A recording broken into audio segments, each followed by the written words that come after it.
Em nome do Pai, do Filho e do Espírito Santo. Amém.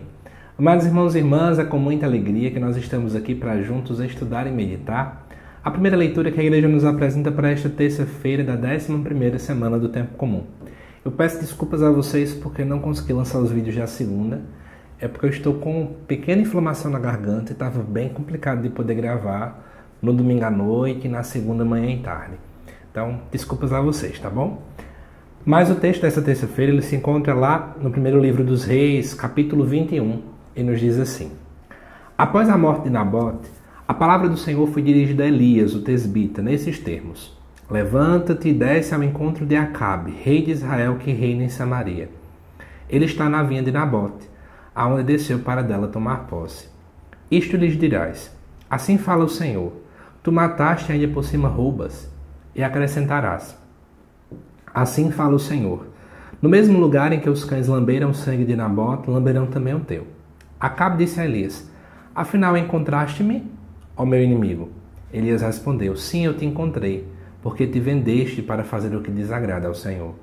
Farei cair sobre ti a desgraça, varrerei a tua descendência, exterminando todos os homens da casa de Acabe, escravos ou livres em Israel. Farei com a tua família como fiz com as famílias de Jeroboão, filho de Nabate, e de Baasa, filho de Aías, porque provocaste a minha ira e fizeste Israel pecar. Também a respeito de Jezabel, o Senhor pronunciou uma sentença. Os cães devorarão Jezabel no campo de Jezrael. Os da família de Acabe, que morreram na cidade, serão devorados pelos cães, e os que morrerem no campo serão comidos pelas aves do céu. Não houve ninguém que se tenha vendido como Acabe, para fazer o que desagrada ao Senhor, porque a isto incitava sua mulher Jezabel. Portou-se de modo abominável, seguindo os ídolos dos amorreus, que o Senhor tinha expulsado diante dos filhos de Israel.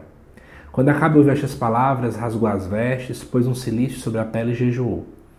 Dormia envolto num pano de penitência e andava abatido. Então a palavra do Senhor foi dirigida a Elias, o tesbita, nestes termos: Viste como Acabe se humilhou diante de mim?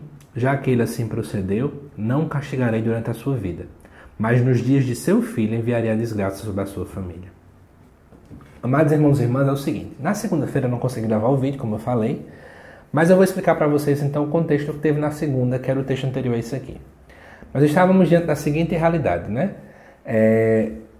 Jezabel era esposa, então, deixa eu ver o nome para não cometer erros aqui. Era esposa de Acabe, e Acabe estava com muita vontade de dominar a região de Nabote. Né? Ele tinha uma vinha, ele queria dominar essa região, só que Nabote não queria dar.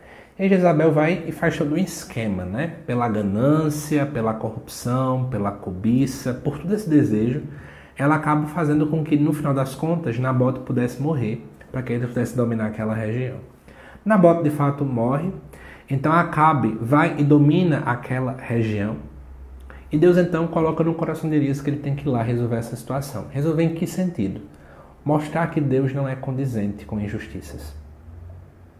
Uma pessoa foi morta de modo inocente, apenas pela ganância, pelo desejo de ter mais. Existiu uma injustiça. E Deus não é alheio à injustiça daquilo que está acontecendo. Pelo contrário, Deus age de modo efetivo.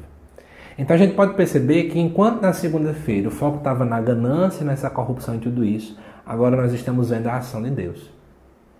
Então, mesmo diante de um mundo, né, às vezes a gente vai vendo algumas notícias que são bem equivocadas, a gente diz: parece que Deus está dormindo, parece que Deus não faz nada, porque Deus não age diante dessa situação. Deus age sim, Ele não é condizente com injustiças.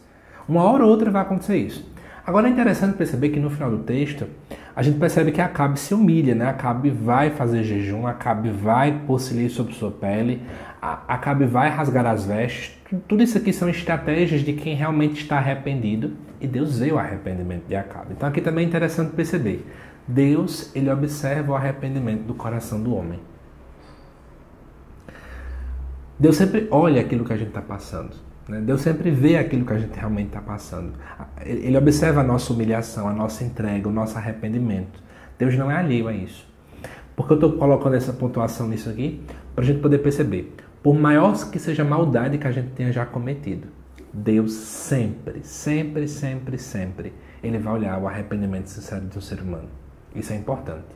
Claro, é interessante perceber que diz assim, olha, já que ele se arrependeu, tudo bem, mas a família dele vai sofrer depois. Para dizer o seguinte, toda injustiça, ela, de algum modo, ela vai ter que ser paga. Ou agora, ou depois, mas alguma coisa vai ter que acontecer. E é importante que a gente entenda isso, né? Porque o mal está no mundo. Não é porque o mal é vontade de Deus. É porque, infelizmente, existe muita coisa errada.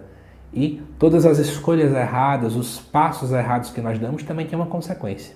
É mais ou menos o que aparece aqui no final também. Tá bom? Que Deus te abençoe, amada irmã e irmã. Te aguardo nos próximos vídeos aqui do canal. Até mais!